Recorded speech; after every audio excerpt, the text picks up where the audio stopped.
लोग नेताजी सुभाष चंद्र बोस की 128वां जयंती मनाने जा रहे हैं। और ये जयंती जो है देश के लिए इन्होंने बहुत कुछ कार्य किया है। तो पहले हम इनके जन्म से शुरू करेंगे। नेताजी सुभाष चंद्र बोस का जन्म 23 जनवरी 1897 को उड़ीसा के कटक में हुआ था। इनके पिताजी का नाम जानकी दास बोस थे और माता जी का नाम प्रभावती देवी है। नेताजी सुभाष चंद्र बोस अपने माता पिता के 9वीं संतान हैं और 5 भाई 4 बहनें थीं। इनका जन्म के बाद 1909 में रॉबिन्स कॉलेजिएट स्कूल था, उस स्कूल में इनका एडमिशन हुआ। वो पूर्ण रूप से भारतीय था, ब्रिटिश सरकार में सभी जानते हैं।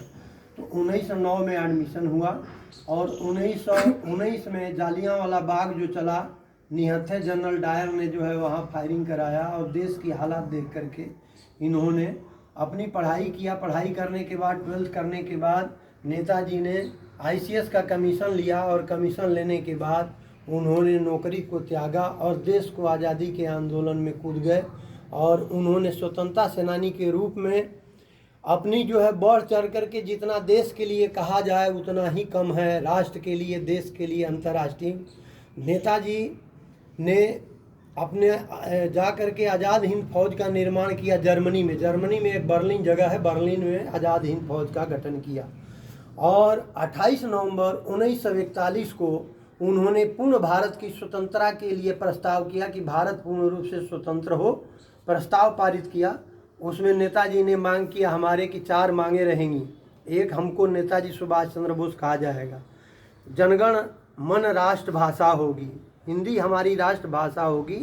जनगण मन राष्ट्रगान होगा और सब जो है जय हिंद बोलेंगे पूरे देश के लिए। जय हिंद एक ऐसा शब्द है कि रात दिन कभी भी बोलते रहो। तो रेगुलेटिंग एक्ट पास हुआ 1935 में और 1935 में अंग्रेजों ने पास किया। 1935 के बाद 1941 में उन्होंने आज़ादी से पहले 3 जगह झंडा फहरा दिया था। अंडमान निकोबार द्वीप समूह में झंडा फहराया उन्होंने 19, और उसके पहले नागालैंड के कोहिमा में, भूटान में स्वतंत्रता का। तो 4 मांगों के बाद ये झंडा फहरा दिए आज़ादी को।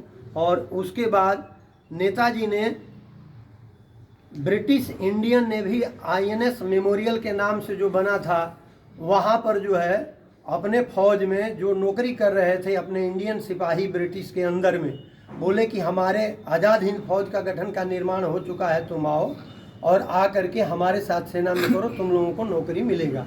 वो वहाँ से आया और उनको मोटिवेट किए। और मोटिवेट करने पर जो है एक उस तारीख में एक ही दिन अंग्रेज़ों के साथ, ब्रिटिशों के साथ 7 घंटे का ऑपरेशन चला और 7 घंटे में 700 ब्रिटिश अफसर मारे गए।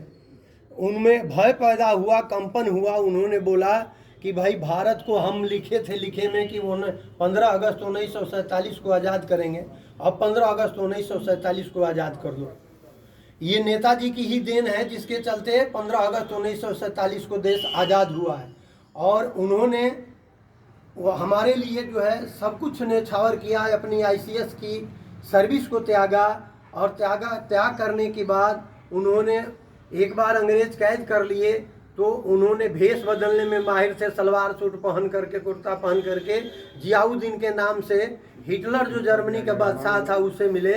और हिटलर ने ये बोले कि बाई एयर जाएंगे, जहाज से जाएंगे।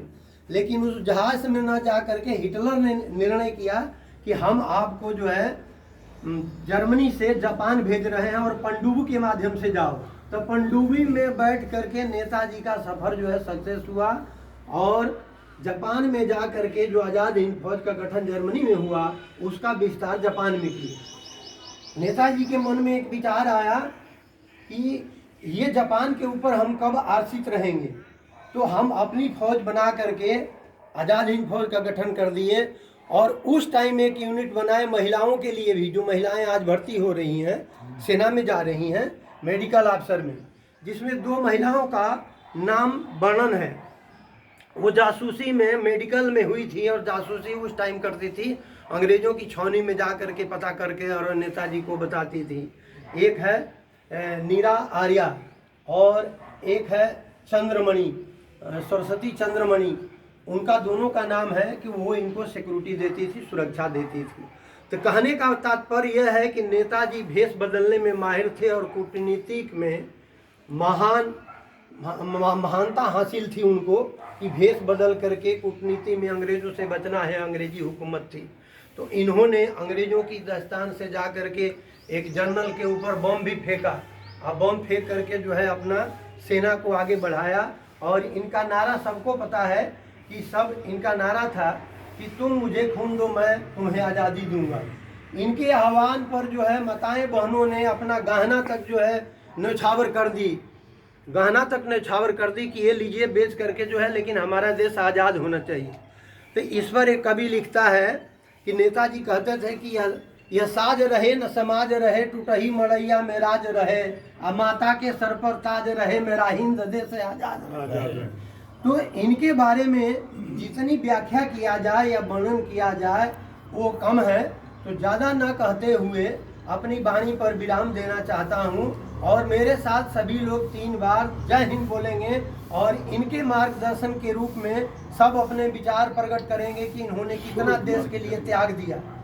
ये त्याग की भावना जो है अगर नहीं होती तो ICS की नौकरी दूसरा लगा हुआ छोड़ता नहीं। और इनको हमारी सरकार जो है, अभी वर्तमान सरकार जो है, इनकी इच्छा थी कि अंडमान निकोबार द्वीप समूह को शहीद द्वीप समूह कहा जाए। तो ये माननीय प्रधानमंत्री नरेंद्र मोदी जी जो है माननीय द्वीप समूह का नाम पिछले साल उन्होंने दे दिया है अंडमान निकोबार को।